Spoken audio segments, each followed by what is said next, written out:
As Saskatchewan continues to battle one of its worst wildfire seasons, Premier Scott Moe says Canada should consider a National Firefighting Service.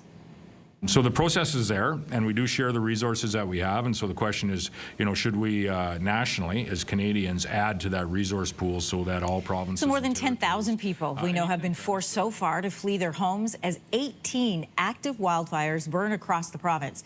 Several provinces have sent in fire crews and equipment to help Saskatchewan, but Premier Moe says resources are already being stretched thin. So for more on what a National Fire Service could do, I'm joined by Paul Boissonnault, Secretary with the Canadian Association of Fire Chiefs and Fire Chief for the town of Oakville. Good morning. Good morning, Anne-Marie. Thanks for having me. I'm just going to get you to say hi to me again, Paul, just to make sure that I can hear you and everyone at home can hear you too. Good morning, Anne-Marie. I gotcha. That's great.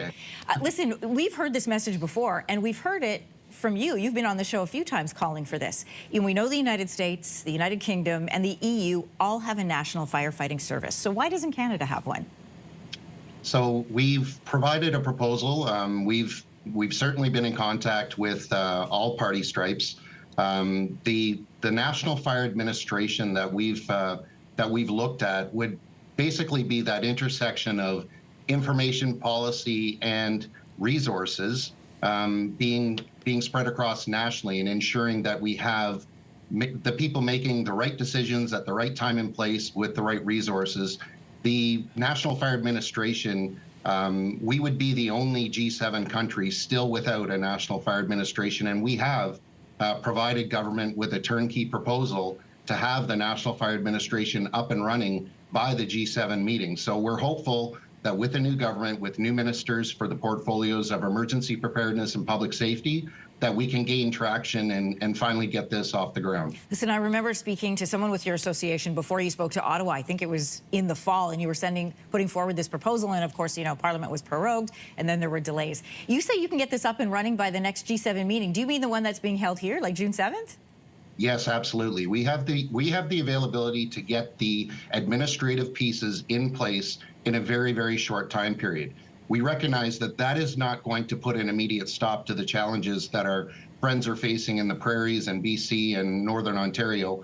We recognize that that isn't going to have, an impact within 30 days. However, we're talking about the ability to get the administrative piece, that national coordination. Premier Moe did speak about that National Fire Service. The first step is the coordination thereof. More boots on the ground is great, but the coordination of those resources is really the requirement that is going to facilitate an effective response. Something you've taught me and our viewers here at Your Morning is that 70% of Canada's firefighters are volunteers. Your organization reports that of the 125,000 firefighters in this country, 90,000 of those are volunteers. They have other jobs. So yesterday, we spoke with an evacuee from Saskatchewan about the issue, and here's what she had to say.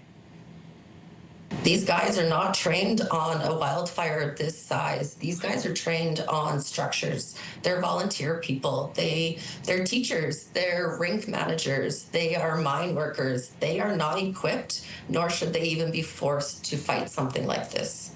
So I'd love your opinion. How well does this describe the state of firefighting right now in this country?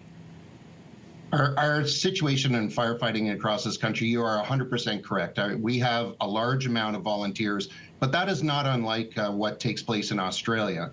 I would characterize our volunteers as professional volunteers in the sense that they do train to many of the same standards that our career fire service does, not necessarily the same time and frequency, but to suggest that they are not fully trained, I wouldn't suggest that whatsoever. We have highly trained volunteers and actually very effective volunteer departments. What we're talking about here with wildfires, though, is that intersection between provincial wildland firefighters who are extremely knowledgeable and capable on forest firefighting.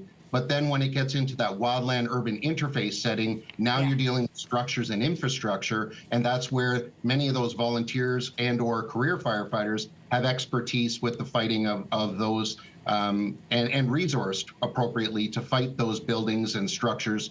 And that's that intersection, and where that resource coordination from a National Fire Administration would really assist in gathering all those resources, making sure that policy meets response, and that we are well prepared. Unfortunately, the 2025 wildfire season was predictable. We've been talking about this now for 3 years, as you've indicated, and really the time is now to make sure that Canada is making that first step, getting this initiated so that we can have an effective response moving forward. Chief Wessano, I just need a really quick answer on this one, but what happens if we don't act this year again? We're going to keep pushing government. We're going to keep providing data. We are definitely going to ensure that they understand that how critical this is, and that we have a sector that is in crisis, as well as for the country to prosper, for the safety and security of Canadians. This National Fire Administration is an immediate first step that is required. Fire Chief Wessano, always great to have you on. Thanks for coming on again. Thanks so much for having me. Have a great day. You too. If you like that video, make sure to subscribe to the Your Morning YouTube feed, where you can find all kinds of new content posted every weekday morning.